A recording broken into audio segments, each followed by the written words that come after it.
Bueno, en Vidas Conectadas vamos a conversar sobre esta intervención de las tesis. El violador eres tú. No solo se ha replicado por el mundo, sino que cada una de las versiones ha tenido gran difusión a través de las redes sociales, logrando un gran alcance y también motivando que miles de mujeres se atrevan a contar sus propias experiencias. Queremos hablar sobre este fenómeno hoy en nuestro espacio Vidas Conectadas junto a Eduardo Arriagada. Eduardo, muchas gracias por acompañarnos aquí Patricia. esta tarde.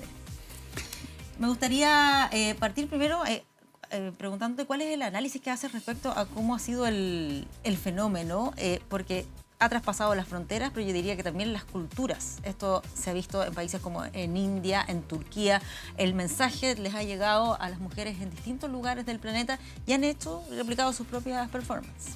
Sí, yo creo que eso muestra la fuerza de un instrumento comunicacional como esta performance, este himno que se ha convertido en un himno feminista a nivel global, siendo que muchos de los conceptos son muy nuestros.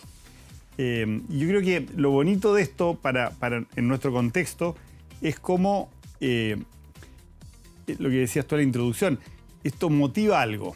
Hay una emoción que nace ya sea de ver el acto mismo, de tararear el himno o de participar. Hay mucha gente que se ha integrado.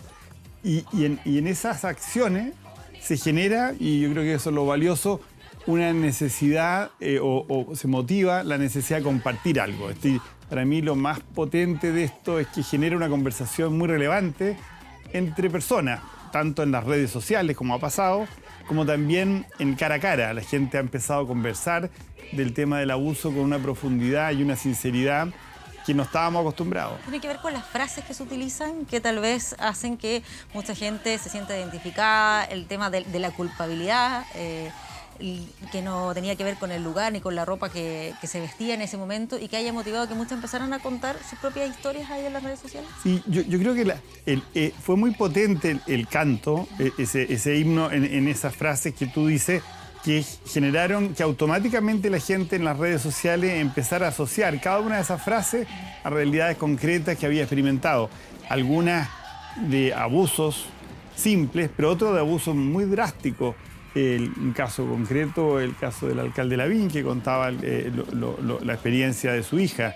Yo creo que ese tipo de cosas muestran que esto atraviesa, tal como tú decías, no solo cultura, sino que atraviesa ideología. Hay mucha gente que ha analizado el himno desde el punto de vista de ciertas frases, cuestionando la calificación de carabinero, pero en realidad lo que se logra es lo que es la oportunidad. Yo creo que aquí se juntan muchas cosas, en el momento, Chile, la calidad de la performance misma. Yo creo que las primeras realizaciones que hubo, una en La Moneda, u otra en la Plaza Italia, fueron tan bien trabajadas que yo creo que impactaron muy fuerte y estallaron en las redes, pero yo creo que no se explica esto, por eso creo que es importante verlo en el contexto de nuestro segmento de Vidas Conectadas, porque nosotros al final nos referimos a los móviles y las redes.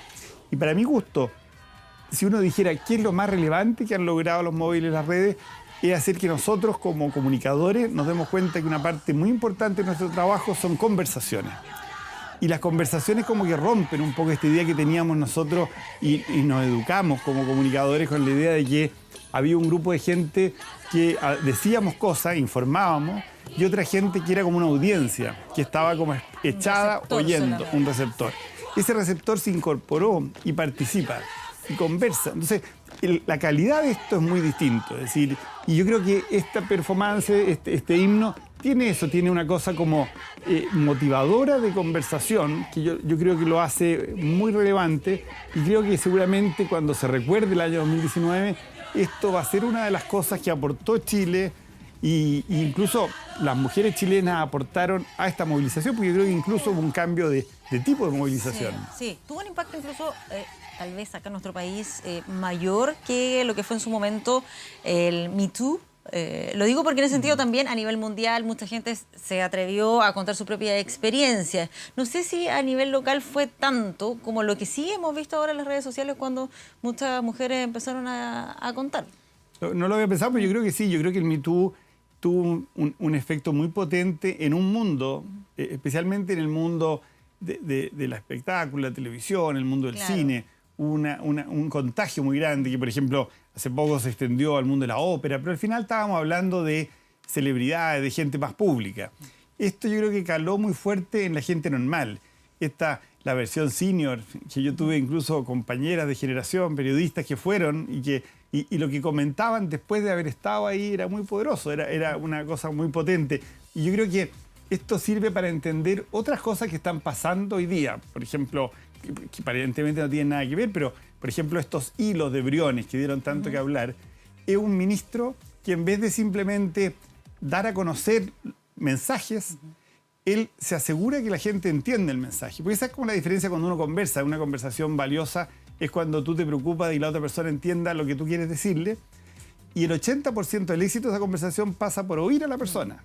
Claro, y es distinto el medio, porque en el fondo una cosa es dar una entrevista, donde no necesariamente va a recibir una respuesta inmediata. En Twitter sí, cualquier persona le puede responder, puede opinar, puede criticar.